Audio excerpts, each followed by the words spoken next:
todas, bienvenidos al semillero de investigación, temas y problemas de fenomenología y hermenéutica. El día de hoy, como ustedes saben, ya nos corresponde terminar el libro. Digamos que esta sesión y la próxima estaremos hablando del último capítulo y de las conclusiones del libro fantástico de Gallagher y Zahavi, La mente fenomenológica. Como es costumbre, arranco con un comentario y arrancamos, digamos, la sesión de comentarios. No sé si haya alguien nuevo, pero bueno, bienvenidos. Ahí irán viendo la dinámica del semillero. De pronto pararemos un poquito antes, unos 15 minutos antes, para ponernos de acuerdo con respecto al coloquio y para conversar un poquito al respecto. Pero bueno. Yo quería en mi comentario destacar en primer lugar la centralidad del tema. Digamos que es el tema del yo y de la persona, o de ambos, de la relación entre yo y persona. Si establecemos una distinción entre ambas dimensiones del mismo problema, es un tema absolutamente central en el libro. De hecho, es un muy buen último capítulo porque en el fondo es también el primer capítulo. Es como finalmente el tema central es el tema de la experiencia, y la experiencia es siempre de primera persona, y esa experiencia que nosotros, digamos, atribuimos a un yo, y que recoge el tema de la mismidad, digamos, de la identidad personal, finalmente, de la que se está hablando en todo el libro, desde distintos aspectos, desde la acción, desde la percepción, desde la intencionalidad, desde el encuentro con los otros, etc. Entonces es realmente el tema en particular, no solo el tema el tema fundamental del libro, sino de hecho, finalmente, el tema de toda la fenomenología, cuyo objetivo no es otro que desarrollar esta idea de la primera persona. Me parecía que puede ser importante destacar, digamos, en otras palabras, algunos de los elementos que han aparecido acá. De todas maneras, yo quería hacerlo como haciendo un énfasis más a la crítica que he mencionado permanentemente, a la crítica al cartesianismo, y cómo hay una visión de yo muy distinta del yo tradicional cartesiano. Entonces, para comenzar, quiero destacar algunos elementos de ese yo cartesiano, y en segundo lugar me referiré a cómo esta idea de yo que se presenta en la fenomenología contradice o critica esta visión cartesiana. Bueno, lo primero que quisiera decir es que el yo cartesiano es un yo cósico, es un yo substancial, es una res cogitans, y esa res, esa substancia, es pensada entonces como un polo idéntico que se diferencia de las experiencias, que permanece idéntico a lo largo del cambio de las experiencias. Buenos días, Denise, bienvenida.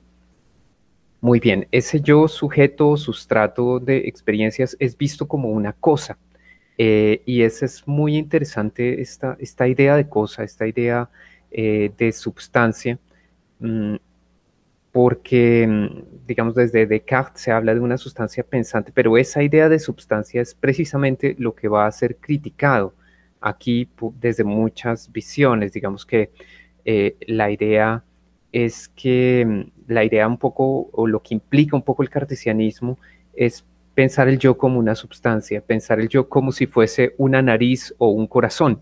Y estoy aludiendo a una frase citada en el texto de Charles Taylor, que es uno de los defensores del yo narrativo, de acuerdo con la cual no se tiene un yo como se tiene una nariz y un corazón. Entonces, este yo substancial es pensado como ese substrato, y como el sujeto, digamos, de todas las experiencias. Y como un sujeto que permanece idéntico frente al cambio. Bueno, en el cartesianismo, por supuesto, se le considera separado del mundo, separado de su propio cuerpo, lo hemos dicho hasta el cansancio.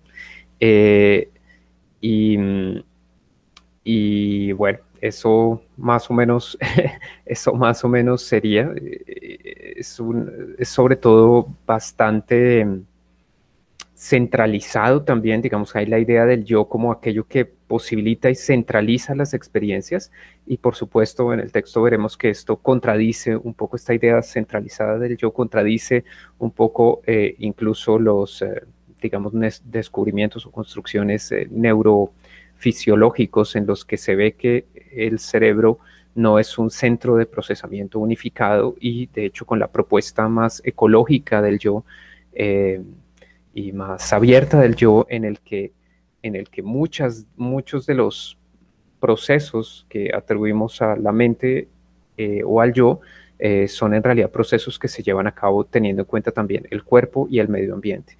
Entonces, claramente esta visión cartesiana del yo como un yo centralizado y como un yo cósico substancial, pues no se ajusta a lo que fenomenológicamente ni científicamente encontramos.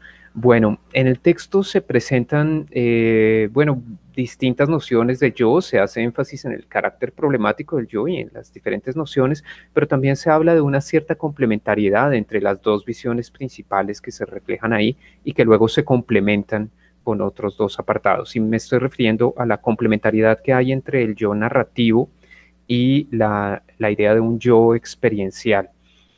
Y bueno, destaco un poco entonces estos dos conceptos que son muy importantes desde el punto de vista de autores como Sartre, Merleau-Ponty, Husserl, Michel-Henry, o sea, todos los fenomenólogos, pero también de uno de los neurocientíficos como Damasio, hay algo así como como un yo central, un core self o un core consciousness, una conciencia central y una conciencia, digamos, extendida. Digamos, hay una parte básica, una especie de yo mínimo que forma parte integrante de la estructura que hace posible nuestra experiencia. Y este yo mínimo no es narrativo, sino que es parte de esa estructura y es a ella a la que debemos, en primer lugar, ese sentido de propiedad de todos nuestros actos mentales, el carácter de mío de todo aquello que experimentamos. Y este sentido de propiedad es algo que ya habíamos mencionado mucho antes cuando hablábamos del cuerpo, cuando hablábamos de la acción, y es que cuando ejecutamos una acción o cuando estamos simplemente en nuestro cuerpo en un lugar determinado, tenemos un sentido de nosotros mismos que acompaña todas nuestras sensaciones corporales, todas nuestras actividades, toda nuestra conducta, nuestra agencia. Y la idea aquí es que habría una especie de dinámica entre esta estructura mínima del yo como estructura y esa misma estructura que se relaciona con el medio ambiente, que se relaciona con su propio cuerpo y que comienza a tejer narraciones en torno suyo que finalmente hacen que no se pueda distinguir tajantemente entre un yo narrativo, entre un yo personal, digamos, y esta yo en tanto estructura. De pronto aquí hago un énfasis que no está en el texto y es que cuando empezamos nosotros a hablar de una teoría del yo y empezamos a investigar lo que sería esa estructura mínima del yo, algo por el estilo, esta ipseidad que corresponde a nuestra conciencia, ya estamos socializados y ya estamos en medio de un lenguaje y ya estamos en medio de una construcción narrativa de nosotros mismos. Digamos que no hay nunca aquí una especie como de situación ideal sin cultura y sin lenguaje, una especie de Robinson Crusoe en donde digamos que tendríamos acceso a algo así como un yo no socializado, un yo todavía no desarrollado, un yo todavía no influenciado por lo lingüístico, por lo narrativo, sino que siempre que empezamos a hablar del yo, ya hemos nacido en un lenguaje, en una cultura, con una tradición determinada. Entonces, por supuesto que si buscamos en el fondo de nuestras experiencias fenomenales, de nuestro mundo fenomenal, pues el yo que encontramos es precisamente el que equivale a las narraciones de nuestra vida. Digamos que no es algo sobre lo cual podamos hacer experiencia, no podemos hacer de nosotros mismos un objeto hasta el punto de encontrar algo así como una substancia en nosotros mismos que podríamos identificar con el yo. Entonces hay aquí una crítica muy fuerte a esta idea de substancialidad que es propia del cartesianismo. Y bueno, de pronto me gustaría de pronto enfatizar mucho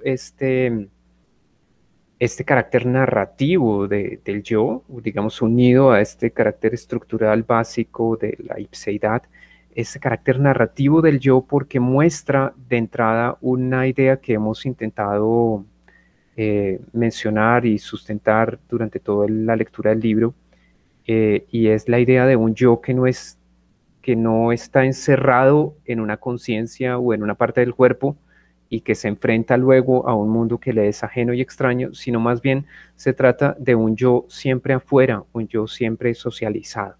Y es que precisamente este yo narrativo, este yo que voy construyendo a lo largo de mi vida, desde el nacimiento, digamos, y que se va desarrollando y articulando y construyendo en una historia, es desde el comienzo un yo narrado, es desde el comienzo un yo socializado. Nacemos en el seno de una persona y lo que sabemos de nuestro nacimiento y que hemos incorporado a nuestra propia manera a nuestra propia autointerpretación de nosotros mismos, es algo contado por otras personas y contado en un lenguaje determinado en el seno de una cultura determinada. Entonces no nacemos sin cultura, sino que nacemos ya en una cultura que no hemos elegido, hablando un idioma que no elegimos, pero que determina eh, desde el inicio y aún antes de nacer, determina precisamente aquello que vamos a hacer. O sea, piensen que aún antes de nacer ya está dispuesto está dispuesta la estructura cultural en la que vamos a tener nuestra vida e incluso digamos que todas las prácticas prenatales están, digamos, ampliamente marcadas por prácticas culturales muy bien definidas. Entonces, de alguna manera resulta claro que somos un ser en el mundo y un ser en el lenguaje y un ser en la comunidad en diálogo con los otros constantemente, y que ese contacto con los otros, con el mundo, con las estructuras medioambientales, con las estructuras culturales y tradicionales, hace parte integrante del yo narrativo que somos, de la persona en la que nos convertimos, de los valores que suscribimos, de los proyectos que nos proponemos hacer, de lo que consideramos una realización existencial exitosa en la vida o algo así, etcétera. Entonces quería enfatizar esos aspectos y ese sería mi primer comentario. ¿Quién quiere decir algo?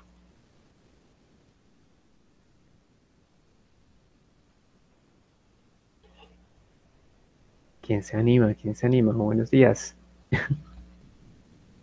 Buenos días, yo me lo voy a adelantar a Oscar. Uy. Uy, por Ay, favor, Sara. Difícil ganarle. pues yo, mientras leía el texto, pensaba al inicio en la teoría de Jung, porque él propone el yo como uno más de, como de los diferentes componentes, digámoslo así, de lo que es el sí mismo. Y entonces, aunque no es que se refiera propiamente como a una personalidad múltiple, lo llama así justamente, y bueno, la persona es uno de estos complejos que nos habitan y cada uno de ellos precisamente tiene su propia narrativa. Entonces es algo así como, bueno, permite explicar por qué, y creo que a todos nos ha pasado, eh, si bien tenemos una idea de lo que somos, dependiendo del escenario en el que estamos, se manifiestan algunos rasgos, ¿cierto? O hay personas frente a las cuales somos de cierta manera, incluso a veces a disgusto o quisiéramos actuar de un modo diferente, pero no es eso lo que ocurre, sino que, digamos, ahí está en ejecución uno de esos complejos que tiene una personalidad propia, pues por decirlo de algún modo, ¿cierto? Entonces, hay algo que lo detona, que detona su aparición, algo en el ambiente precisamente, algo en esa estructura o en esa dinámica del lugar y el momento en el que se esté, que lo detona y entonces empiezan a aparecer este tipo de conductas o de respuestas, repito, a veces pues en contra de lo que uno de pronto quisiera. Y bueno, es la manera como en la que él explica de algún modo la persona y recurre pues como a este concepto desde los griegos, ¿cierto? La máscara. Entonces es eso que a nivel de la conciencia nos hemos formado más sólido y que reúne todas esas ideas que nos vienen de afuera, que nos llegan de otros, pero también ese algo más que nosotros mismos depositamos en esa secuencia narrativa de nuestra historia personal. Y lo pensaba porque, bueno, me parece que entra dentro de la definición del yo narrativo, pues o que podría ajustarse más a ese que a los otros, ¿cierto? Sobre todo, pues creo que no, de entrada no está negándolo, no está en oposición como la primera vertiente pues que se describía en el libro. Em, pero bueno, frente a este asunto en particular, mm, sí creo, y algo así mencionaba la vez pasada, me parece que ya ahí aparecía algo de lo que luego llega en este capítulo. Creo que mm, el lenguaje definitivamente es lo que viene a demarcar esa noción de yo o esa experiencia de yo, porque sin eso que nos nombra de alguna manera o sin las afiliaciones eh, que decidimos, pero como usted lo dice, pues hay cosas que no decidimos, entonces no decidimos en qué familia nacer, en qué ciudad, en qué momento histórico, y eso obviamente pues nos define, ¿cierto? Pero también tenemos elecciones y entran a formar parte de esta narrativa y de esta identidad. mm, Sin embargo, hay unas que no se pueden cambiar. Entonces, cuando la vez pasada me refería, por ejemplo, a esos rótulos que llegan desde el afuera, sea por otro que nos evalúa y nos critica o porque vienen del médico o en fin, todos ellos también van mm, uniéndose, ¿cierto? Esto es todo un entramado de definiciones que finalmente pues forman parte como de esa identidad que vamos asumiendo. Pero también en la medida en que iba avanzando, pensaba ya más desde la psicología evolutiva en las crisis, porque no necesariamente hay que experimentar, digamos, dentro de las patologías, pues un ataque, qué sé yo, cualquiera que sea, sino que a todos nos ocurre en algún momento de la vida, incluso en varias, forma parte del desarrollo, atravesar una crisis. Y esas crisis generalmente, bueno, nosotros entendemos, hemos entendido la palabra crisis más desde, no sé por qué, bueno, se ha afianzado eh, como el, el lado negativo, digámoslo así.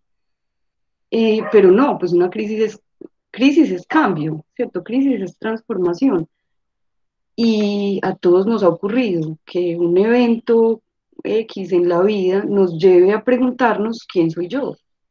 Y entonces lo que aquí aparece definiendo eh, como lo que nos proyectamos es en términos de objetivos, ¿cierto? De aspiraciones, pero a veces perdemos ese horizonte y entonces no sabemos realmente, aunque estemos haciendo algo, aunque estemos caminando en pro, a veces nos preguntamos si vale la pena, si realmente ese objetivo va con lo que uno podría decir, con lo que yo soy, con mi esencia o a lo que quiero llegar, en fin. Em, y bueno, pues no es necesario que ocurra, digamos, un coma o que ocurra algo así. A veces en algún momento de la vida nos preguntamos eso, ¿quién soy yo? O qué quiero ya finalmente después de esto que me ha ocurrido. No sé, eran como preguntas que me suscitaba pues el texto también. Gracias, muy interesantes los comentarios que haces sobre todo el de la crisis, me gustó mucho. ¿Quién más quiere continuar? Profe, yo me animo. Edwin, adelante. También estaba esperando ahorita a Oscar, pero está ahí todo juicioso. No, Oscar hoy está un poco dormido, activo pero dormido. Llegué muy agitado, profe. No, estos dos Adelante, capítulos, Edwin. gracias. Estos dos capítulos me han parecido muy, no, muy inspiradores, muy retadores. Eh, Provocan mucha reflexión. Entonces, yo observo, percibo ahí como tres yoes. Ellos mencionan, los autores, a Gallagher, mencionan que hay muchas concepciones del yo, muchas. Incluso la primera discusión es si existe o no existe un yo, ¿cierto? Que el yo puede ser algo teórico, una construcción abstracta que realmente no se dé pues en la experiencia.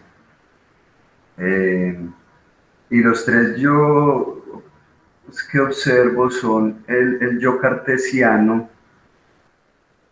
más de tendencia pues cartesiana, es un yo que es preexistente, es sujeto de la experiencia, no es objeto de la experiencia, es sujeto, es la condición para que se pueda dar la experiencia, el conocer y la conciencia del existir.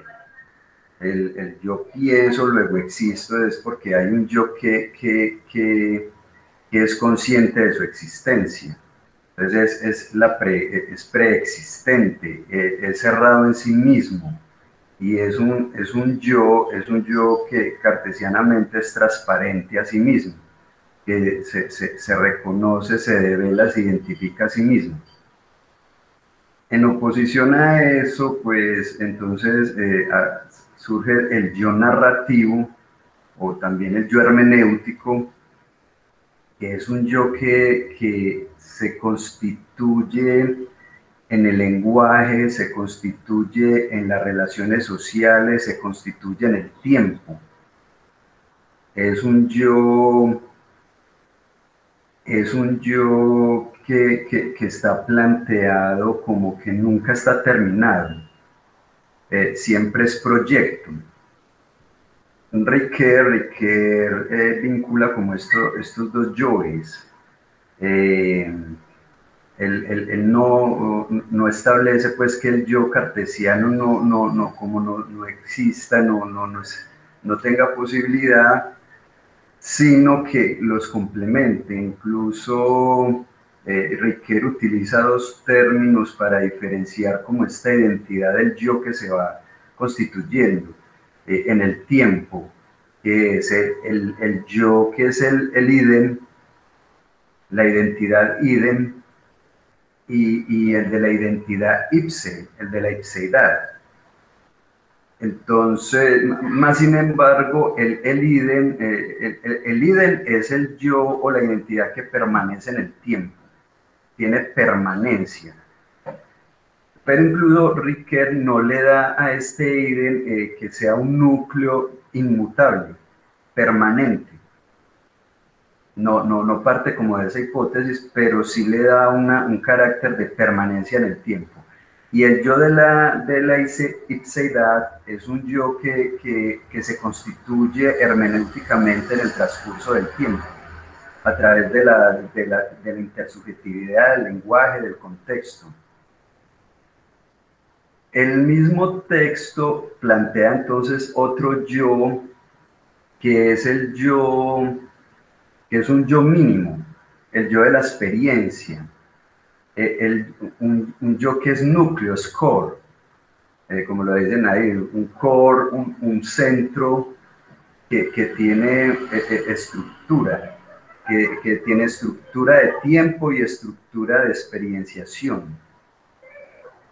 Entonces, el texto finaliza pues con la integralidad de estos dos yo, ¿cierto? Estos dos yo que es un yo fundamental, un yo pero mínimo, un yo que es posibilidad de experienciar y de percibir el tiempo y el yo narrativo que permanentemente está en relación con los signos, los símbolos, los textos, que es hermenéutico y que permanentemente está en cambio. Entonces llega esta síntesis, lo mismo hace Ricoeur, los veo similares, pero no sé hasta qué punto, ¿cierto? Si de pronto el yo del Iden, que habla Ricoeur, del que tiene permanencia en el tiempo, sea este yo experiencial que propone el texto. Los veo un poco similares, pero diferentes, porque en el texto el yo mínimo es un yo estructural, es condición de posibilidad de la percepción del tiempo y de la experiencia, ¿cierto? O sea, es estructural, está ahí siempre.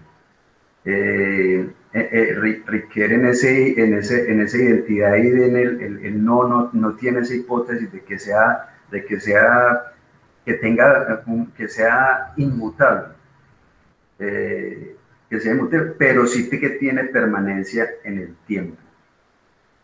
En todo caso, la reflexión que genera el texto con respecto al yo es bastante fuerte, es bastante provocativa. Gracias. Muchísimas gracias, Edwin. ¿Quién más quiere decir algo?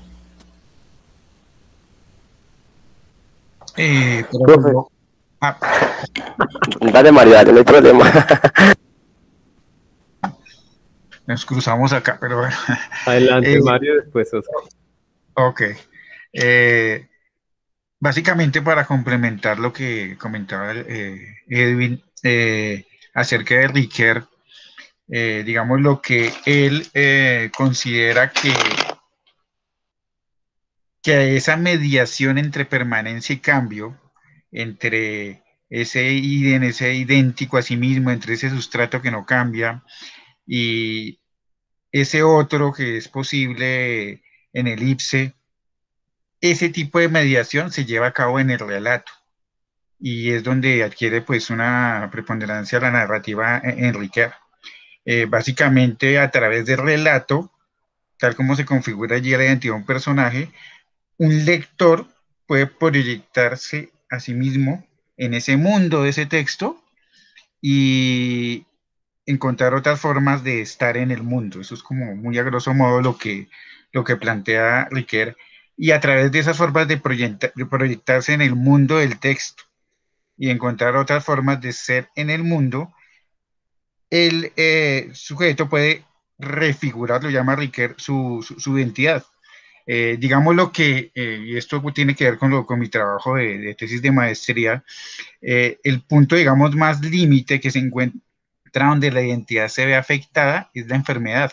Y en el mismo texto de Zahavi se ve al final que habla de enfermedades como el Alzheimer, donde se cuestiona el hecho de la identidad cuando la persona empieza a perder la memoria.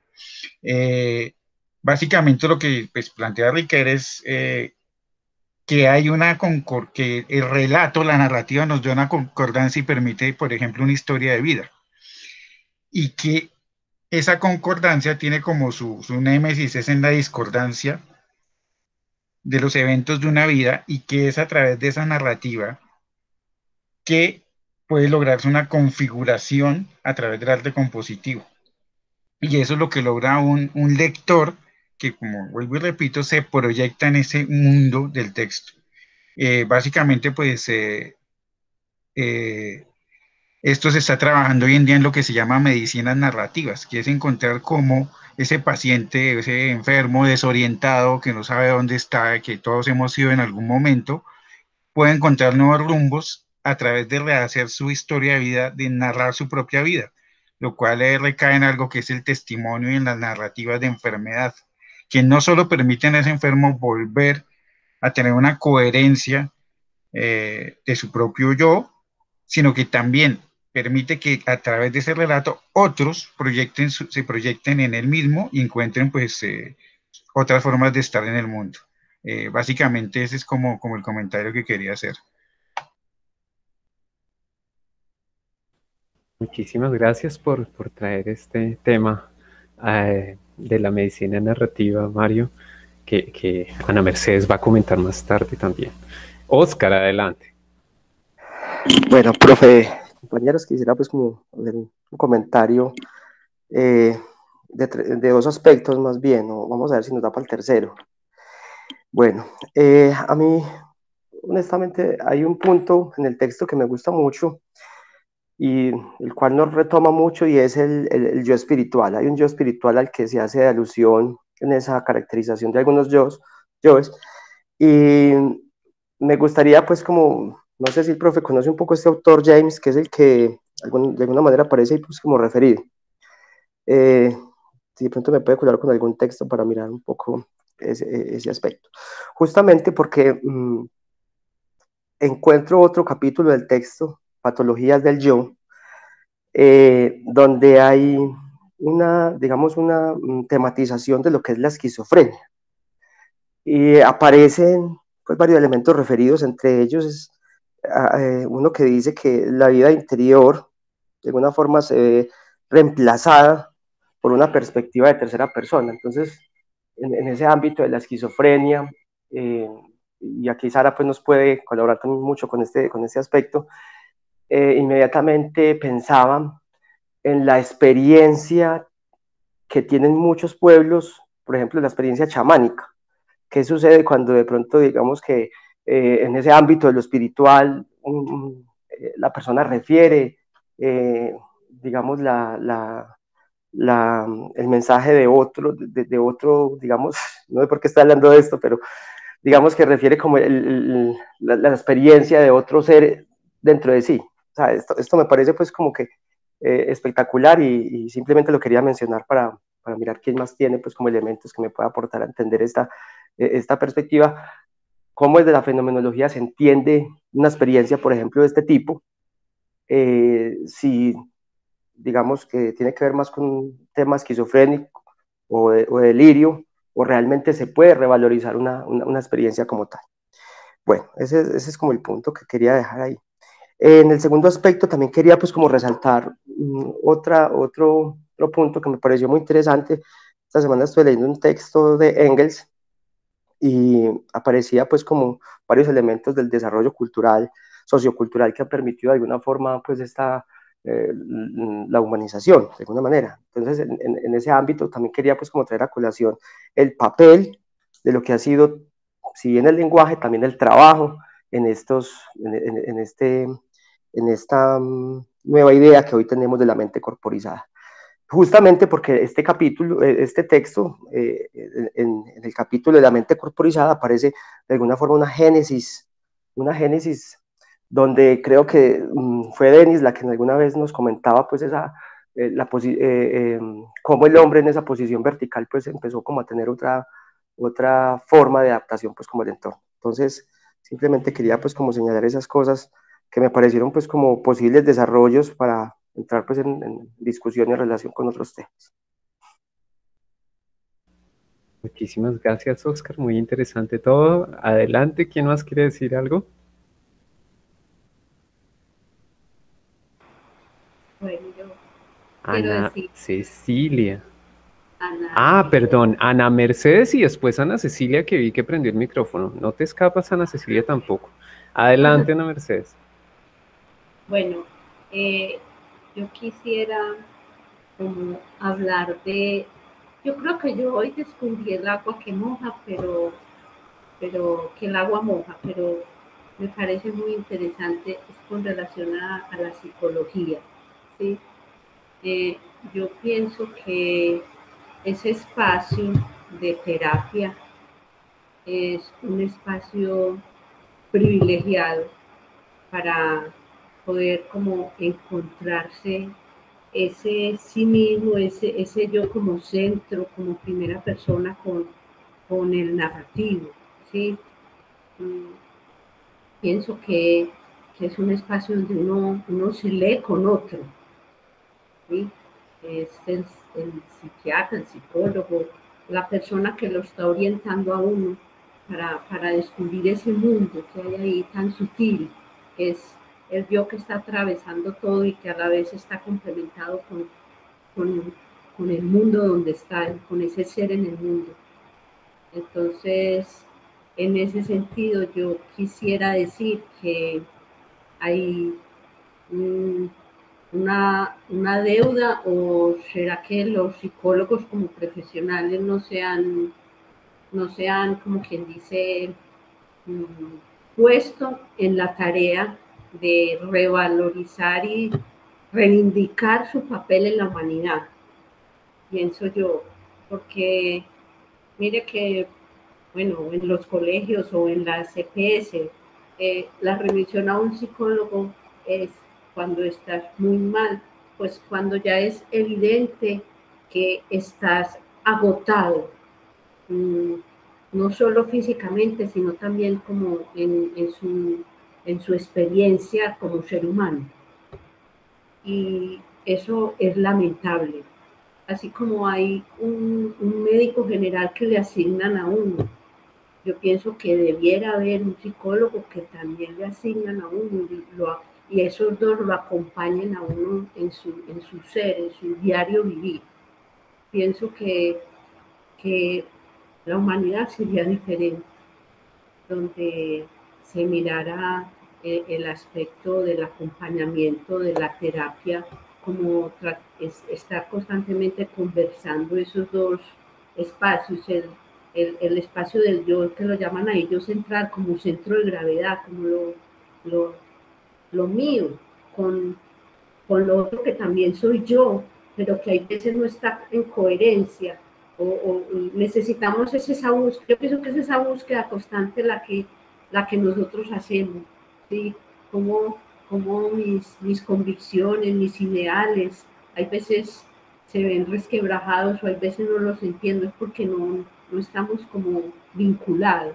Entonces yo pienso, pues, Sara, y no sé, sea que hay más psicólogos, de verdad que es una profesión de humanidad, sinceramente, de conservación de la vida, como de calidad. Es como lo primero que yo pensaba.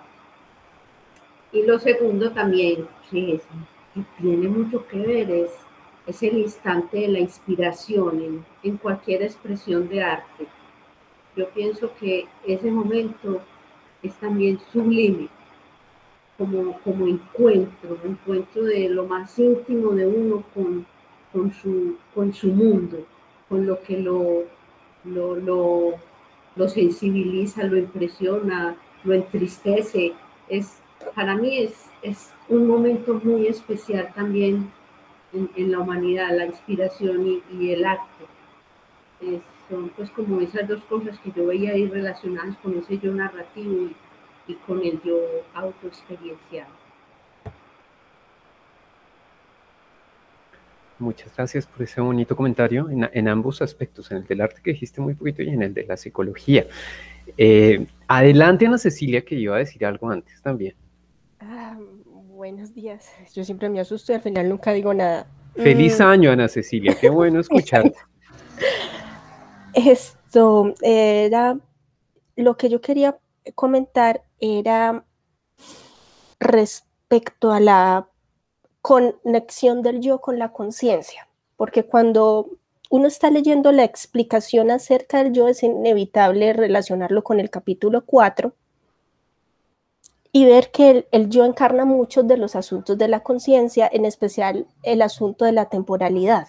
Nosotros en el capítulo 4 hablábamos de, Javi Gallagher hablaba de la conciencia como algo temporal, cambiante, que fluye, que es algo casi biológico, y decían que el yo tenía esa misma conexión, pero también puntualizaban en que la fenomenología hacía una teoría no egológica de la conciencia y que dejaba de lado el yo, pero lo retomaba también como un polo de identidad. Como un polo de identidad no.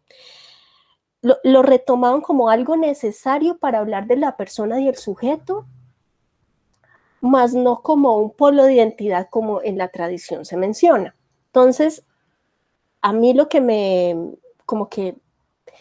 genera inquietud en este capítulo es que a veces pareciera que el yo es simplemente otra forma de hablar de la conciencia, según la fenomenología, más no es algo necesario realmente.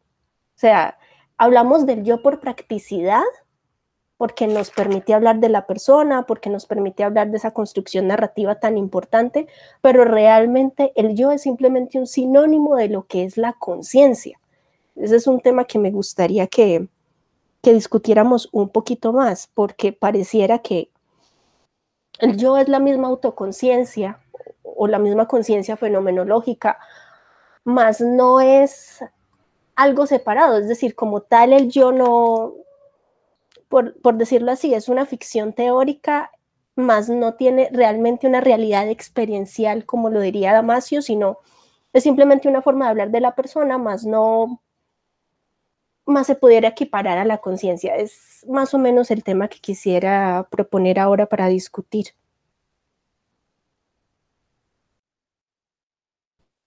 Ana Cecilia, muy interesante y yo pienso que sí lo debemos discutir, coincido contigo. Bueno, Daniel quiere hacer una anotación. Adelante, Daniel, bienvenido. No, buenos días a todos, sino que pues yo leyendo el texto o algo pues que no sé, no me convenció mucho pues como de lo que se planteaba, no sé, sino que yo sentía pues que en esa contraposición que se hacía pues de ese yo como estructura y ese yo pues que sería ya como persona, que sería ese yo pues narrado, yo sentía pues que pues, los autores dejaban como la sensación pues como que el lenguaje fuera un lenguaje simplemente pues como un lenguaje pues como descriptivo, es decir, como si el lenguaje simplemente narrara y que ayudara como a relacionar como experiencias, pero sentí pues que no, pues lo pensaba mucho como desde el punto de vista pues de Judith Butler, en el sentido pues de el lenguaje pues como con esa capacidad también pues performativa de transformar, pues yo pienso también como la misma experiencia, entonces pensaba también en ese sentido hasta qué punto también esas narraciones que uno hace pues de sí mismo, pues del yo, también no cambian esa estructura que parece pues que fuera la estructura que nos permite pues como percibir y sentir el mundo, es decir, hasta qué punto el lenguaje también no permite pues como modificar la forma en cómo uno experimenta y siente pues como el mundo, y no solo pues lo pensaba en el lenguaje, sino pues que como les decía por la sesión pasada, últimamente he estado leyendo pues textos de por Beatriz Prencio y de hecho también con lo que mencionaban ahí sobre la patologización del yo, lo que ella menciona pues precisamente pues de las formas de dominación contemporáneas como farmacopornográficas, por ejemplo el uso pues de los fármacos, por ejemplo como la fluoxetina, todos esos fármacos que se utilizan pues desde la psiquiatría, hasta que el punto eso no cambia pues también las estructuras de cómo uno pues siente la experiencia o percibe el mundo. Pues, de hecho yo tengo pues amigos que son bipolares y toman pues estos fármacos y ellos me expresan pues precisamente cómo se transforma la forma en cómo uno percibe, racionaliza, siente el mundo, y pues como todas estas formas de, no solo pues de esos fármacos pues también psiquiátricos, sino pues también de la marihuana, el alcohol, digamos como eso también va transformando pues esa estructura, entonces eso no sé, eso en el texto lo sentí pues yo como así, como que por un lado estaba esa estructura que pareciera ser como invariable, y por el otro lado estaba como el lenguaje, pero yo pienso pues que el lenguaje y también pues hoy en día las tecnologías transforman pues como las estructuras de cómo sentimos pues y percibimos como el mundo, y yo creo pues que algo fue algo que siento que se debió haber pues como profundizado más como en el texto. Muy interesante comentario, Daniel, muchísimas gracias. Uy, han salido una lista hoy impresionante. ¿Quién más quiere continuar? Edison. Profe, buenos días para todos. Qué gusto verlos, saludarlos. Yo quería aportar dos cosas del texto que me parece que el texto cierra muy bien. Es un texto que cierra ese capítulo final cierra muy bien. Yo creo que logré ver un aspecto que quizás en las lecturas pasadas en algún momento como que le reparaba a Sahabi y a Gallagher, pero ya comprendí es una actitud incluso hermenéutica, en el sentido de que trata de integrar de forma interdisciplinaria saberes que habían estado muy divorciados, o ni siquiera divorciados porque no estaban juntos aparentemente, sino separados. Y ahora trata al final, yo creo que la conclusión, no la conclusión del capítulo, sino la conclusión del libro, que es la otra parte, es muy genial porque está todo el énfasis interdisciplinario, y yo no había escuchado tal vez seguramente por mi ignorancia no había escuchado que en ciencias cognitivas le dieran un valor al mismo nivel a la fenomenología, al mismo nivel de las ciencias cognitivas, al mismo nivel, o sea, o quizás incluso haciéndole un cierto reconocimiento por encima incluso de las ciencias cognitivas, cuando dicen que las ciencias cognitivas solas no pueden. Y ahí ya me convenció, me enamoró, o sea, me convenció de que el camino es por el lado de lo interdisciplinario. Ahora, ¿dónde creo que en el capítulo final logra hacerlo? En el yo narrativo. Cuando logra decir, vean, ahí los seres humanos nos narramos, es inevitable. Incluso una persona que tiene patologías se narra. Y en ese sentido ahí está Pessoa, pues, yo le escuchaba a psicoanalistas decir que los que mejor conocen el alma humana son los artistas. Y en ese sentido creo que aquí coinciden en ese aspecto de que hay una narratividad muy distinta, muy extraña, pero muy profunda de lo que puede ser la experiencia. Y de todas maneras, creo que también admiten la limitación que hay en las experiencias de orden fáctico. Es decir, cómo hacer para aplicarle una metodología matematizable al yo. No es posible en su totalidad, sino hay aspectos que sí se dejan tocar de esa manera y otros que escapan a ese método. Entonces me gustó mucho ese diálogo, la inclusión de la cultura, de que nacemos socialmente y que los otros son muy importantes en cuanto que influyen en la manera como uno se va constituyendo como persona. Y el yo, pues, ese es un enigma que sí deja el texto, es decir, cómo definir al yo, si el yo es una ficción, si el yo es una comprensión es una comprensión que se da a partir de nuestra actitud científica, de la capacidad científica que cada uno tiene en un determinado momento, que es limitada también. Entonces, toda esa discusión, incluso yo creo que la filosofía de la mente aquí viene a conectarse con lo que es el Dasein, el alma, el yo, la conciencia, todos esos nombres que ha recibido los estudios sobre la psique, con la psique, como que todo eso no se ha podido resolver. Es decir, son preguntas que desde Grecia antigua se vienen haciendo con distintos nombres en la modernidad, ahorita en lo contemporáneo, y se escapa múltiples, y creo que el texto lo dice, hay múltiples explicaciones, una que dice que es lo que dice la teoría, otro que la teoría es una ficción, otro que la multiplicidad del yo narrativo, otro que la verdad es solamente para la persona que lo vive, otro que pretende generalizar la experiencia. Entonces me parece que en esa diversidad nos pone un reto también como de diálogo, realmente una apertura al diálogo y que eso implica un reconocimiento de la tradición teórica, científica que tienen las disciplinas. Y eso me gustó mucho, creo que me fascinó, pues me dejó muy perplejo en términos positivos.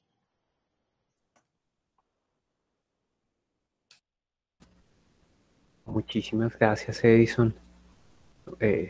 Sí, es que quiero decir muchas cosas, pero no puedo.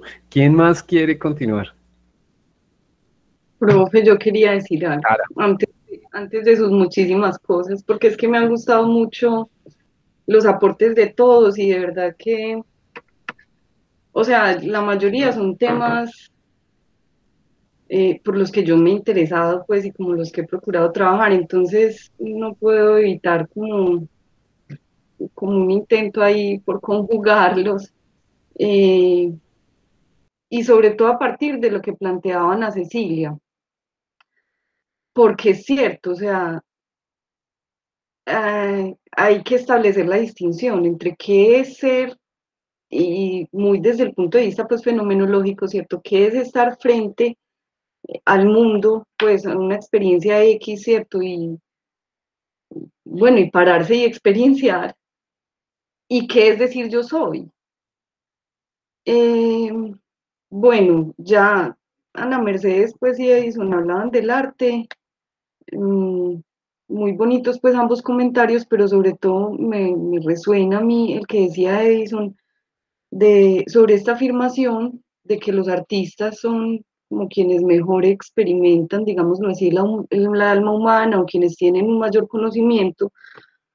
Yo me atrevería a decir, bueno, esto está dicho desde los griegos también, ¿cierto? El poeta sabe quizá mucho más de la vida y ha estado ahí ese tema también cuando, bueno, por ejemplo, en la antipsiquiatría, ¿cierto? O sea, sabe más el poeta que el psiquiatra, que tiene su diagnóstico y supuestamente define, pero él no es capaz de hablar en términos de lo que es sufrir por amor, por ejemplo, o un duelo, o, o precisamente, bueno, me encanta el nombre de ese libro, La insoportable levedad del ser, bueno, qué sé yo, o sea, eso no es posible mm, plasmarlo en un manual de diagnóstico.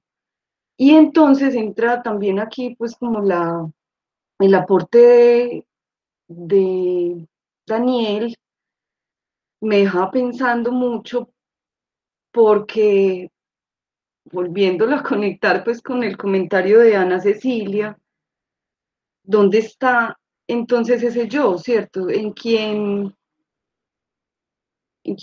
debe consumir algún tipo de medicamento. Generalmente, pues, este tipo de cuadros a los que él se refiere, o ellos propiamente, o las familias, pues son quienes los llevan a atención psiquiátrica, pero muchas veces es el mismo paciente, porque para él es insoportable su ser, ¿cierto? No puede convivir más con su estado anímico, y entonces muchas veces de manera voluntaria se somete como a este tratamiento, incluso médico. Eh, y bueno, y esa narrativa entonces, ¿qué es cierto? Porque no es fácil tampoco decir que yo sé cuál es mi yo, pero no lo quiero, o no me gusta, o no me siento bien con él. Y en esa medida permito entonces que se introduzca un agente externo para modificar de algún modo eso que me hace sufrir. O sea, esto me parece también genera pues un debate grande porque, porque yo agregaría a lo que mencionó Edison que no solamente el artista, sino también, bueno, de esto se trató mi tesis de pregrado, ¿cierto? El artista y el loco. O sea, el que sufre también es quien mejor puede decir algo respecto a la condición humana. Quien o sea, de pronto ya yo estoy tomando como la posición, no sé, contraria, digámoslo así, a todo lo que se ha abordado en la salud mental. Pero es que quien está completamente estable, quien está completamente cuerdo, es mi consideración, ¿cierto? Bueno, sí, vive una vida plena. El profesor dijo ahorita un par de palabras que me dejaron como fue, como cuando uno es exitoso, que, bueno, en fin, quienes logran eso, destacarse y llevar una vida normal y cumplir los parámetros y bueno, claro, no tienen estos altibajos, pero tampoco alcanzan a saber precisamente de la profundidad de ciertas experiencias a las que puede llegar el alma humana, igual que el artista. De hecho, hay una correlación ahí entre la creatividad, por ejemplo, a propósito de lo que decía ahorita también Ana Mercedes respecto a la inspiración, no necesariamente el artista está loco, pero sí tiene esa capacidad de lograr esa inspiración justo a través de algunas experiencias, quizá autoinducidas o por su propia sensibilidad, de sí, acercarse un poco a eso más profundo, a lo que habitualmente no se acerca quien vive de un modo normal, pues en la media a nivel emocional. Pero sí, me han gustado mucho los comentarios, pues era como lo único que tenía por decir. Muchas gracias a todos. Sara, muchísimas gracias. Pues yo aprovecho de pronto para hacer un par de comentarios antes de que no me dejen hablar. que así son ustedes. No, mentiras, muy interesante. Me quiero referir en primer lugar al comentario de Edison, en donde él habla como de la apertura al diálogo que está presente en este texto. Y tal vez en este capítulo las cosas se presentan como si no fuesen definitivas, ¿no? Es decir, no solamente hay un montón de maneras distintas de entender y de abordar el problema del yo, sino que los autores como que no toman una posición, bueno, ahora sí este es el resultado, digamos, este es el yo verdadero y los demás, no, sino que más bien como que presentan alternativas, conjugan, sugieren, digamos, que esto equivale a esto, que lo que dice Damasio en realidad también podría ser dicho en palabras de Husserl y de Merleau-Ponty y del otro en tales términos, que quizá se puede presentar una visión complementaria entre la narratividad y el elemento de la experiencia. O sea, dejan muchas cosas abiertas y creo que esa frase, nada es definitivo, es la frase más científica en el fondo y la más abierta a seguir indagando sobre cosas con respecto a las cuales tenemos y seguiremos teniendo muchas dudas, por más importante que consideremos un ámbito de trabajo como la fenomenología o cualquier otro, la filosofía de la mente o el que sea.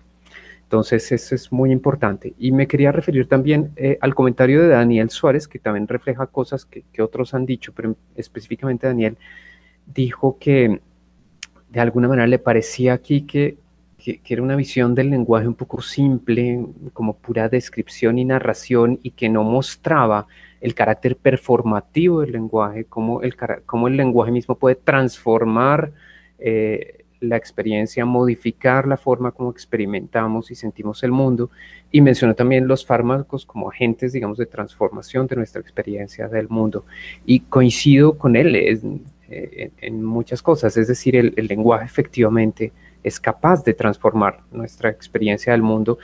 Tal vez no se hace mucho énfasis en el lenguaje, yo creo que quizás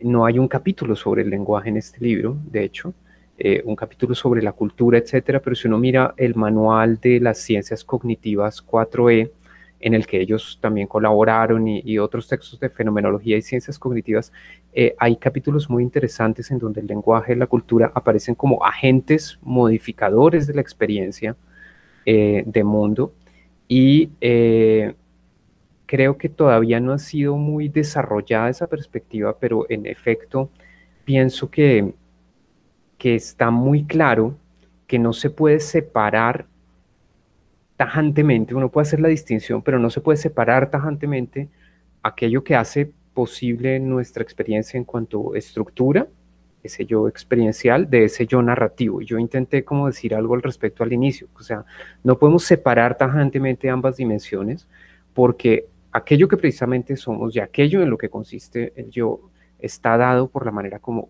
nos hemos narrado. Y cuando hablamos aquí de narración, estamos hablando de narraciones que son capaces de transformar el conjunto de nuestra experiencia y de resignificarla. Y en ese sentido, pues es muy importante tomar el caso de la enfermedad como un caso ejemplar de una experiencia de tipo corporal, bueno, cuando se trata de una enfermedad corporal y no una enfermedad psicológica, pero que es capaz de cuestionar y de poner en cuestión el lugar en el mundo que uno ocupa. Entonces, ese carácter performativo del lenguaje yo creo que vale la pena realmente destacarlo. Yo creo que es compatible con estos planteamientos, si bien no todos los autores hacen el mismo énfasis, pero está claro que las formas de adaptación a la cultura y el lenguaje como una forma particular de entender el mundo y de relacionarnos con los otros, etcétera, es capaz de transformar la manera como nos vemos a nosotros mismos y cambiar la manera como experimentamos todo lo demás. Al mismo tiempo, el encuentro con los otros también puede transformarnos y de hecho nos transforma constantemente. Entonces, ese tema quería realmente destacarlo porque es muy importante. Tal vez aquí no se sugiere suficientemente, pero en todo caso, creo que sí hay una frase en la que llegan a decir que el lenguaje no es una simple copia o cuando se habla aquí de narración, no se está diciendo simplemente que hay algo como latente que espera simplemente ser expresado en palabras. Es decir, el lenguaje no es visto aquí como una especie de reflejo de una realidad dada, sino más bien el lenguaje es integrador de esa realidad y en cuanto narra, la transforma hasta el punto de que no se puede separar de manera tajante la realidad de la narración. Esa es como la idea hermenéutica aquí que aparece en esta fenomenología y que es expresada por estos autores de mucha manera. Y termino con un pequeño comentario sobre lo que decía Ana Cecilia. En efecto, Ana Cecilia acierta al llamar la atención sobre el capítulo 4 y al hacernos pensar que el tema de la conciencia y el tema del yo finalmente son sinónimos, y es que el término conciencia tiene dos sentidos en el fondo. Tiene pues el sentido de conciencia de algo, de tener una experiencia de algo, pero también el sentido de aquella base o aquel lugar o aquel ámbito que constituye el suelo de la experiencia de algo. Entonces, conciencia como casi sustrato, y conciencia o como lugar de experiencias, y conciencia como la experiencia misma que se toma. Entonces, en efecto, es decir, el término mismo conciencia ya sugiere yo como polo, como centro de las experiencias, y las distintas experiencias particulares como articuladas y unidas dentro de un yo. Por supuesto que ya sabemos que esta visión de polo yo y de yo como substrato, pues es la visión cartesiana que estamos criticando, pero llamaba la atención sobre el uso del término conciencia, y coincido con el comentario de Ana Cecilia. Cuando hablamos justamente del tema de la conciencia y de la temporalidad, pues nos estamos refiriendo finalmente al tema del sí mismo, al tema del yo, al tema de la persona. Y en relación con el comentario que hizo Daniel Suárez sobre ese carácter performativo y sobre lo que yo venía diciendo sobre la imposibilidad de separar estructura y contenido, digamos, de la experiencia, el tema del tiempo es muy particular, y yo creo que ahí Ricoeur realmente logra decir algo que es muy interesante, y es que el tiempo no es simplemente una estructura. Mejor dicho, el tiempo no es simplemente algo sobre lo cual todo lo demás fluye y cambia, sino que el tiempo no puede ser separado del contenido de la experiencia temporal. Es decir, el tiempo se nos da es en la experiencia temporal de las cosas. De la misma manera que la conciencia no puede ser separada de los actos de conciencia, de la corriente de conciencia. O sea, la conciencia misma es eso. De la misma manera que el yo no puede ser separado de la vida del yo, de la persona, de su cultura, de su experiencia del mundo. O sea, el tiempo, digamos que el título del libro de Ricoeur es Tiempo y Narración. Y él lo que está mostrando es que el tiempo mismo se nos da como narración. Que la narración tiene la particularidad de articular el comienzo con el final y de situarnos, digamos, como protagonistas de una historia, si nos referimos a una narración de nosotros mismos. Pero ese carácter significativo y articulado de la narración coincide con el carácter significativo y articulado, orgánico del tiempo como articulación de pasado, presente y futuro, como unidad. Entonces, la estructura no se puede separar tajantemente del contenido de la estructura. Por supuesto, teóricamente podemos hacer abstracciones y podemos hacer constructos teóricos, pero estructura y contenido de la estructura están unidos en fenomenología, y eso es muy importante, y tal vez no se hace suficiente énfasis en este libro. Espero no ser yo el que está poniendo en la lectura algo que no está en la lectura, pero es un énfasis que me parece muy importante hacer. ¿Quién más quiere comentar? Jorge Andrés. Edwin. el análisis que propone Ana Cecilia es maravilloso. Eso creo que es casi el meollo del asunto. Yo en lo que comprendo, observo que conciencia y yo no es lo mismo. Incluso Sartre, dice el texto, que Sartre y Husserl inicialmente se apartaron de la yoidad, del yo, de considerar al yo, inicialmente, ¿cierto? Entonces ellos hablaban de la conciencia. Pero en el transcurso de sus investigaciones, ellos, cuando consideraban la temporalidad, la conciencia se da en una corriente y es corriente. Esa corriente es de tiempo, ¿cierto? Entonces, la conciencia se hace consciente de sí misma, la autoconciencia y la prereflexibilidad. Entonces, la conciencia, al hacerse consciente de sí misma, entonces es donde entran como a considerar la ipseidad, el yo que es, que como dice Sartre, que sabe que la experiencia que está teniendo es mía, es para sí. Entonces, no es lo mismo. Conciencia es ser consciente, es ser conciencia de, y cuando soy consciente, el yo tiene que ver es con la autoconciencia, ¿cierto? Aunque también dirían, podríamos pensar con el capítulo de la conciencia que siempre, que toda conciencia es conciencia de sí misma. Siempre que hay conciencia de que estoy siendo consciente. Entonces, implicaría como que el yo está permanentemente en la conciencia, pero no sé si podríamos decir que es lo mismo conciencia y yo. Entonces es como un enredo complejo ahí, pero hasta cierto punto lo veo así, como que no son lo mismo, pero el yo sí está presente en la conciencia, sobre todo como autoconciencia, como saber que es conciencia mía, que estoy siendo consciente de algo que es mi conciencia, ya me enredé. Sí, es que el lenguaje es difícil y sobre todo pues hay una gran cantidad de términos. Yo tengo la impresión de que, digamos que en el texto aparece presentado el tema de Sartre y de Husserl como una especie de cambio de posición de ambos autores. Digamos que al comienzo se les presenta como dentro de los neuroescépticos, fenomenólogos, pero un poco escépticos con respecto al tema del yo, y después se los presenta como autores que defendieron una idea de yo.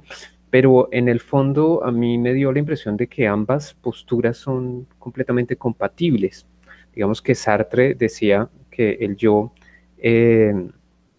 básicamente no es algo de lo que es algo que emerge solamente cuando reflexiono sobre mí, y que ese yo entonces es derivado, surge cuando reflexiono sobre mí, y no es el sujeto de la reflexión, sino más bien es el objeto de la reflexión.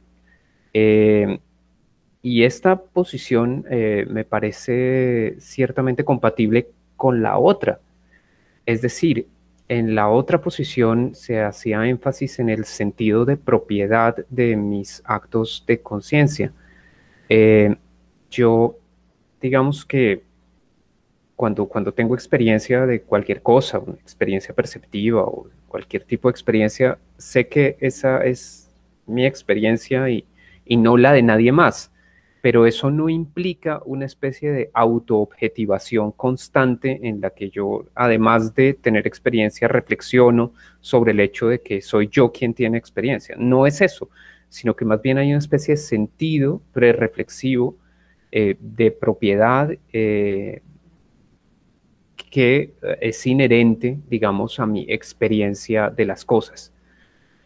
Pero si yo parto de la experiencia de las cosas, y por alguna razón esa experiencia se hace explícita para mí, pasa de ser simplemente experiencia prereflexiva de algo y se vuelve objeto de mi atención, yo puedo también reflexionar sobre mí mismo como sujeto de esa experiencia, como aquel que tiene o aquel al que yo le atribuyo esa experiencia. Y en ese sentido, esta, digamos, autoobjetivación aparece como posibilidad dada por la reflexión, por la autorreflexión que puedo hacer de mí mismo.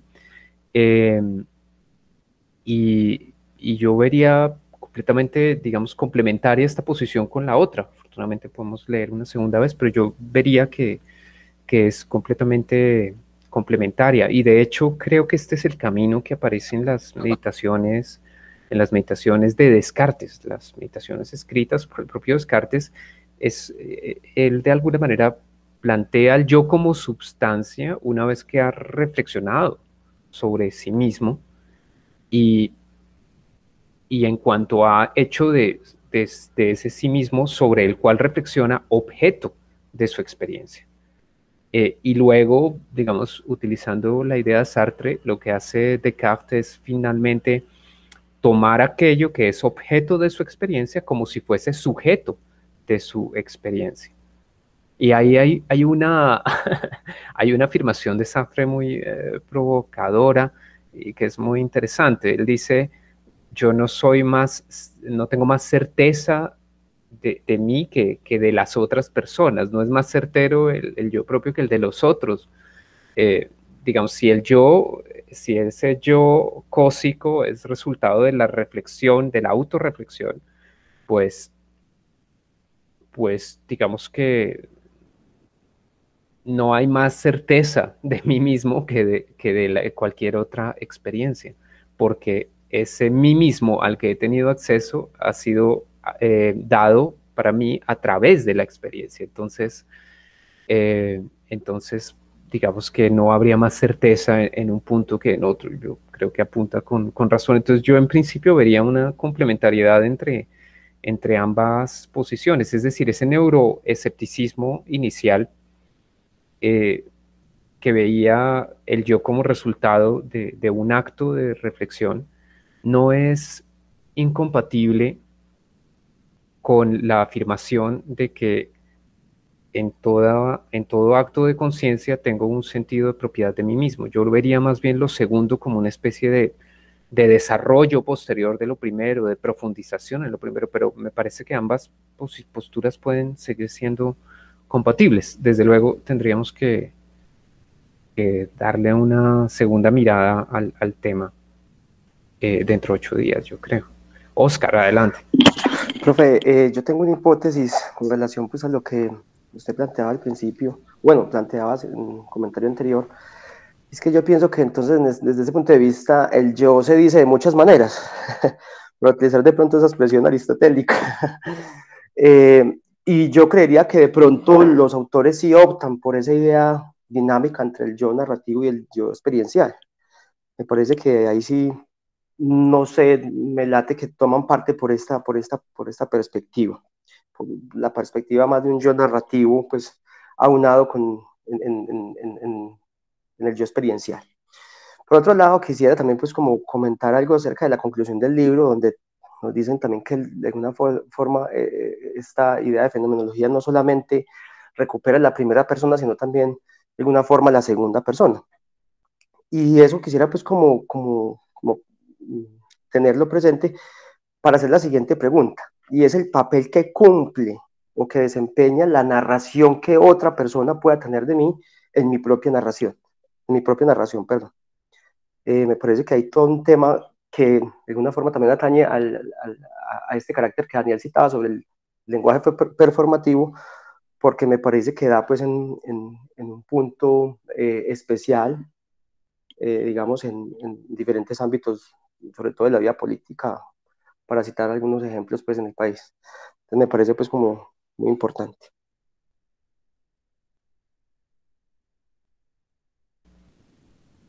Sí, coincido con tus dos comentarios. Yo creo que en efecto ambos autores, Gallagher y Sahabi, se orientan hacia una idea de yo un poco complementaria, en donde hay un yo mínimo, digamos, sentido de propiedad de mí mismo innata, permanente, y un yo narrativo que se complementen, digamos. Entonces no son tan hermenéuticos como para decir solo hay interpretación y el yo es una interpretación, digamos, posición muy fuerte, sino que dicen, bueno, puede haber acá ambas cosas. Por otro lado, de pronto hay el aspecto corporal, ¿no? Digamos que en todos estos temas estamos lidiando con dos ideas, con la idea de una conciencia reflexiva y de una conciencia prerreflexiva. Y en la conciencia prerreflexiva está también el sentido de mi ubicación en el espacio, el sentido de propiedad de mi cuerpo, el sentido de propiedad de mi mano, el sentido de agencia, de ser el agente de las acciones que yo realizo, y todo ello se da en el ámbito prerreflexivo.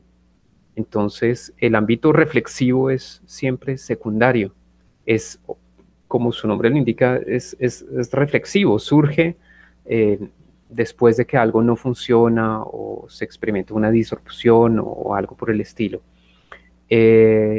Yo creería que sí, que las palabras y lo que otros dicen sobre nosotros nos transforma y nos afecta o no nos afecta. Digamos, muchas veces también atribuimos más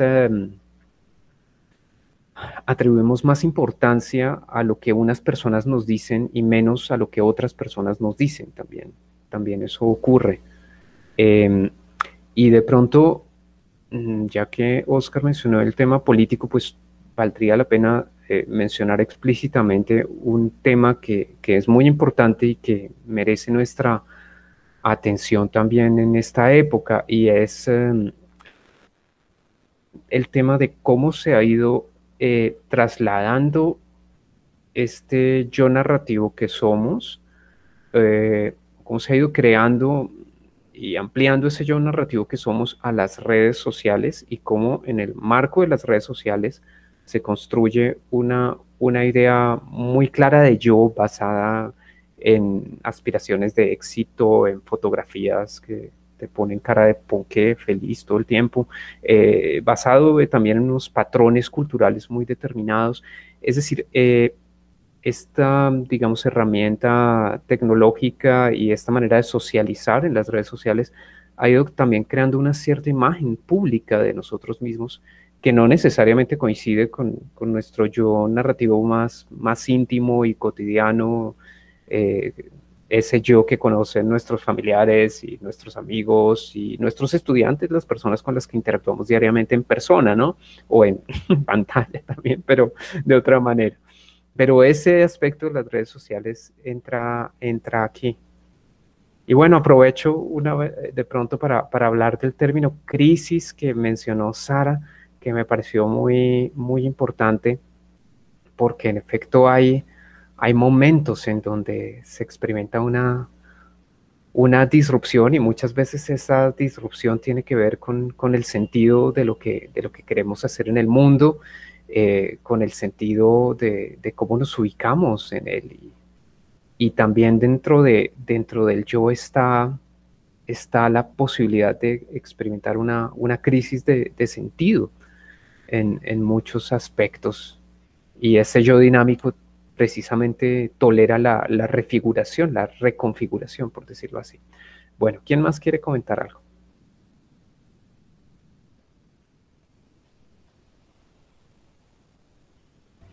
Yo, profe. Adelante, Luis Fernando. Sí, a ver si podía menos decir algo. Sí, que ya todo está casi dicho, digamos, ahí, frente al texto. Pues digamos, el texto, como lo habían hablado, hay algo que creo que una compañera ahora mencionaba también, es que en las conductas del texto que hablaban esquizofrénicas, que hay una patología psiquiátrica, cuando decía que oían voces, lo que quería informar el autor es que inclusive los que tienen una condición distinta a la normal, entre comillas, es que tenían una propia conciencia, porque si escuchan voces, reconocen que esas voces no son de ellos. ¿sí? Hacía por una cuestión distinta, la patológica o diferente. Entonces, eso me llama mucho la atención a través de todo el texto también, digamos, de las patologías, que la conciencia también se va renovando, como nos decía Merleau por aquí, que la conciencia se afecta o se critica a sí misma. No es que, creo, otra de las dudas que, o creo que me dio la sensación, es que debatía ese argumento propio que todo era una construcción social, ¿sí? Ese argumento que es propio, que es muy común con ese término, y creo que el texto lo deja muy claro que sí hay cuestión de construcción social, pero también hay narraciones propias que nosotros construimos a la propia sociedad para que viceversa nos construya a nosotros, como una cuestión autobiográfica en nuestra narración, que son los valores, las ideas y el reconocimiento de nuestros pensamientos, que también hacen parte en cierta categoría de alejarse un poco de las relaciones sociales. Pues hasta ahí. Gracias, Luis Fernando. Oyéndote, pensaba también un aspecto que está relacionado con el tema de la narración y de la cultura y del lenguaje, que es bueno, oyendo a Luis Fernando, pensaba, bueno, que está ligado a nuestra socialidad, a nuestro carácter social. Es que ser en el mundo quiere decir ser en un mundo posible, en un mundo lingüísticamente articulado, en un mundo en el que podemos ser. Entonces, de alguna manera, la forma como esté configurado el espacio político en el que nos encontramos, digamos que afecta o posibilita quienes podemos ser. Digamos, no es lo mismo nacer en una sociedad totalitaria en donde todo el mundo tiene miedo de hablar y en donde uno tiene que reservarse lo que piensa, a poder vivir en una sociedad en donde puedes hablar de manera libre sin que te amenacen por ello. Entonces, claramente, ser en el mundo implica eso, implica ser en un mundo que implica un carácter social, que implica un carácter político, en el que hay distintos discursos, en donde se narran distintas cosas y poder participar abiertamente en esas narraciones y de esa construcción, no solo de uno mismo, sino de lo común. Eso afecta la configuración de uno, digamos, la posibilidad de participación en el mundo común del sentido y la posibilidad de participación en la construcción de memoria y en la construcción de un mundo común, políticamente hablando, afecta también la configuración de uno mismo como individuo. Es muy importante eso. No somos seres sin cultura, sino estamos ligados a una cultura determinada y a un lenguaje. O sea, y nuevamente Aristóteles tenía razón, somos animales políticos, animales con lenguaje. ¿Quién más quiere comentar algo? A Sara. Lo que pasa es que en parte con esto que usted dice, pero me quedó sonando y bueno, los dos manejan como el tema, pero sobre todo Mario lo mencionó, quería saber de pronto Ana Mercedes qué puede decir de eso. Esto que ocurre en la medicina narrativa, decía él, pues que permite precisamente que los pacientes que comparten, digamos, un mismo diagnóstico, no solamente cada uno, pues de manera individual y con el médico y en el acompañamiento narre y entonces dé un nuevo sentido a su estado, sino que también, entendí, se forman grupos, digámoslo así, de apoyo, no sé cómo lo llaman.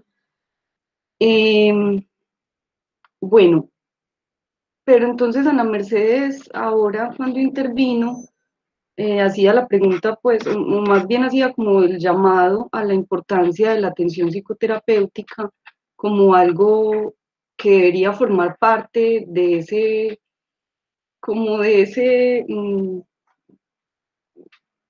recurso básico dentro de la salud, ¿cierto? Al que puede acceder cualquiera en una EPS y no necesariamente pues que ya esté demasiado afectado como para ser remitido a psicología.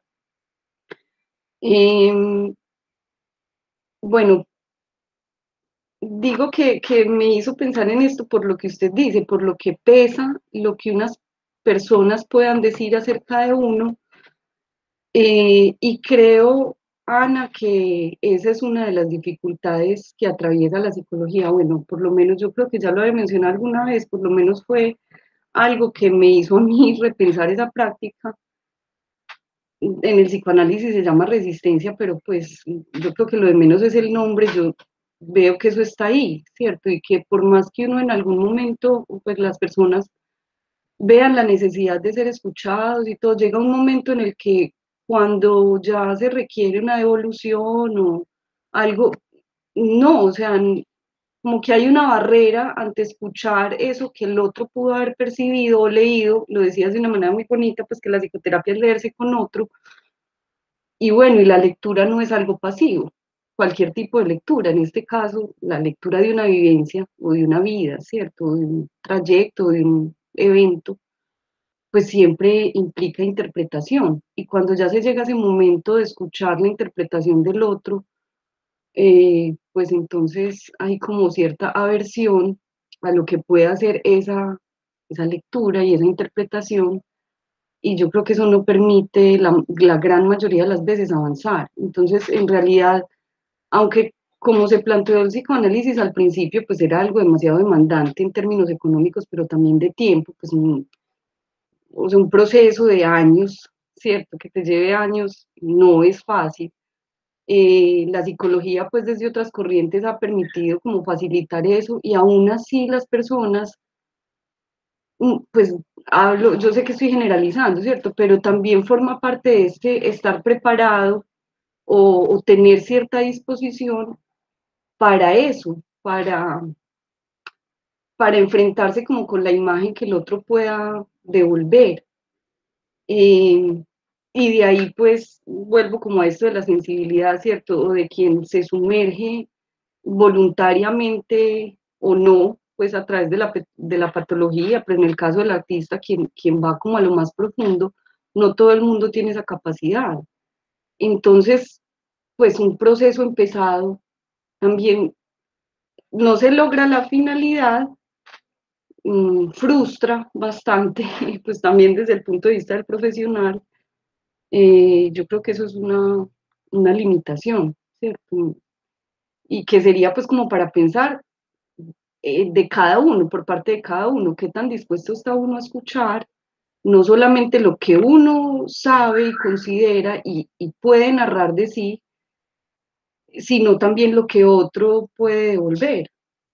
Y bueno, y está también el asunto de que no todo se narra, o sea, no todos están dispuestos a narrar ciertas cosas de sí. Entonces, mientras queden ahí tras un velo, tampoco se llegará del todo, pues, ni a un autoconocimiento, ni a una adecuada, sí, devolución por parte del otro.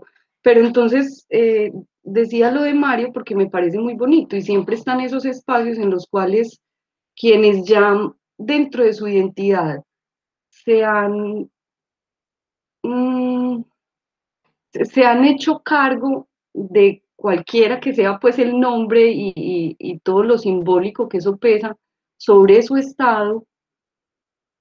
Bueno, o sea, el compartir cierta condición, cierta parte de la identidad con otros en un grupo, eh, pues me parece algo como muy poderoso, ¿cierto? Y que puede sanar a veces mucho más que desde lo individual. O sea, compartir con otros que tienen una experiencia similar o la misma, bueno, semejante, eh, puede ser mucho más terapéutico tal vez, a veces. Y esto me lleva pues también a pensar de nuevo en lo que decía Daniel de ese efecto pues de los fármacos. No sé, pues qué tanto sienten que dejan de ser quienes son. Bueno, también esto dependerá del tipo de fármaco, ¿cierto? Los miligramos y del estado, pues, del paciente, pero creo que en el fondo ese yo no cambia tanto frente a una un fármaco, pues hay algo ahí de sí que permanece, digámoslo así, sin caer pues como en ese totalitarismo de algo, de un yo inamovible, pues, sí, que no cambia, que no muta.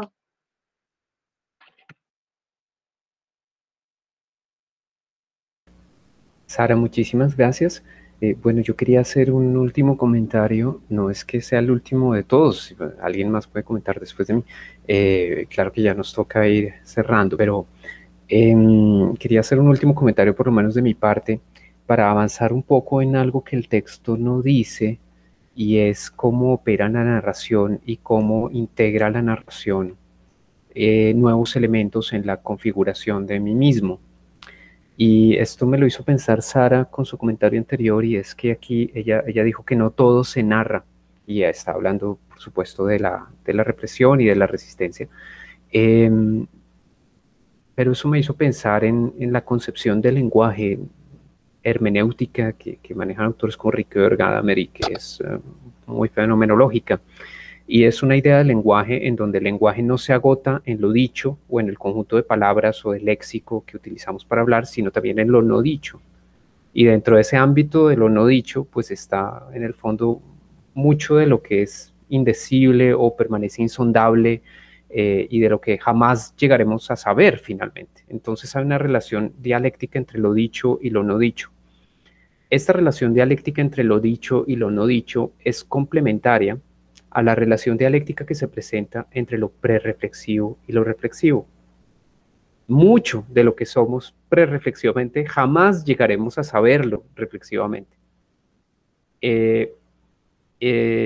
Y muy probablemente esto tiene que ver también con la corporalidad. Mucho de lo que nuestro cuerpo sabe, de lo que nuestro cuerpo es y siente, nunca llegamos a hacernos reflexivamente conscientes de ello. Y sin embargo está ahí y hace parte de nuestra configuración y de nuestra individualidad. Entonces aquí hay una dialéctica entre lo dicho y lo no dicho. Yo como que sugiero que esta dialéctica entre lo dicho y lo no dicho además se corresponde con la dialéctica que se presenta entre lo prerreflexivo no dicho y lo reflexivo dicho.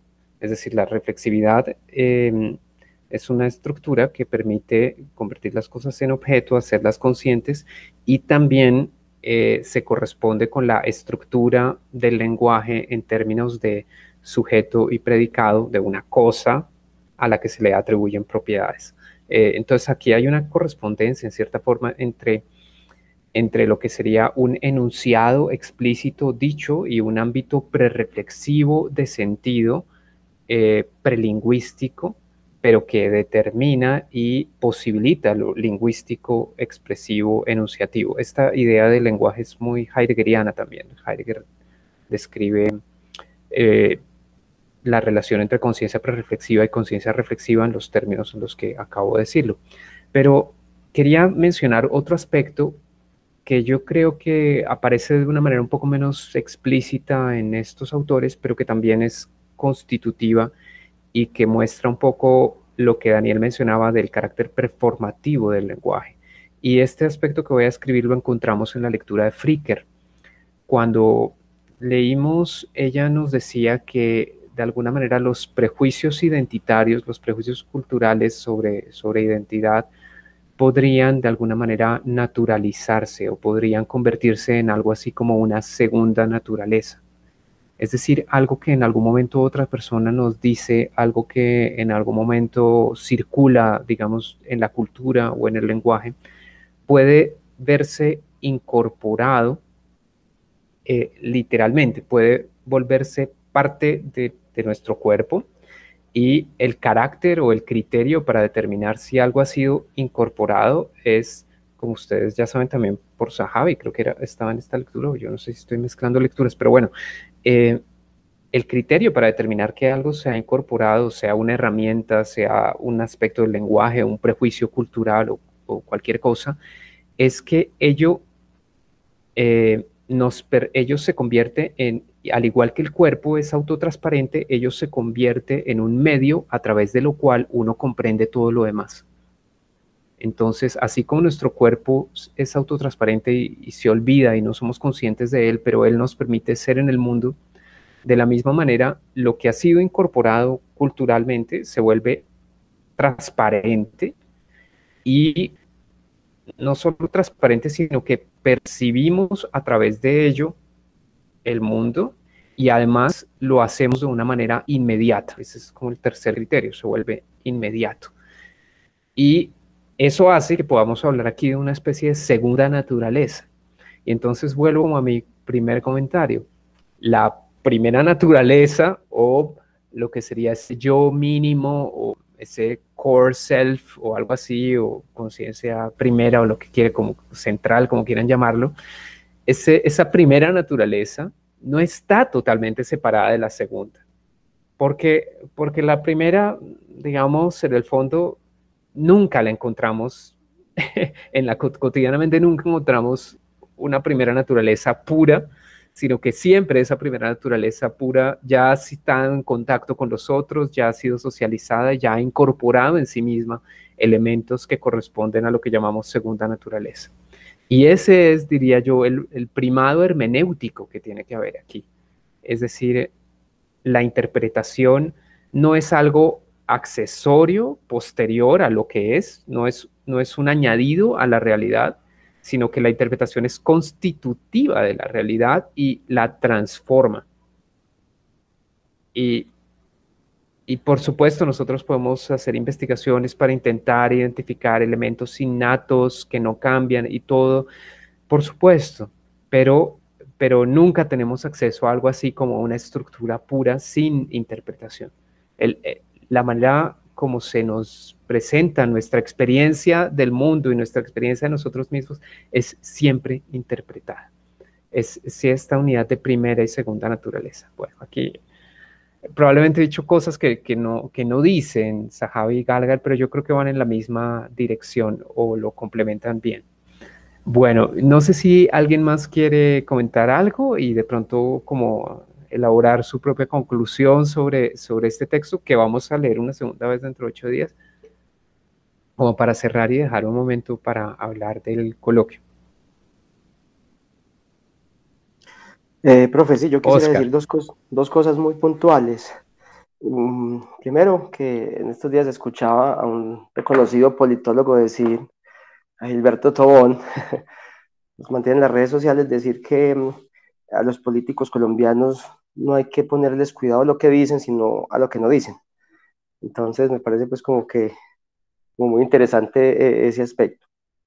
Y respecto a la reflexión que usted hacía sobre Miranda Fricker, sobre esta incorporación de alguna manera de estos prejuicios identitarios, me parece que también yo creo que parte del ejercicio de la formación tiene que ver con eso, que de pronto también les comentaba la sesión pasada, de cómo se puede desmontar, por ejemplo, eso a través de la formación, cómo logra, digamos, ese carácter digamos, más puntual, educativo, transformar el tipo de circunstancias que de alguna forma hemos ido adoptando muchos en la medida del tiempo. Entonces sí me parece pues como muy interesante esta parte con la que usted culmina el comentario.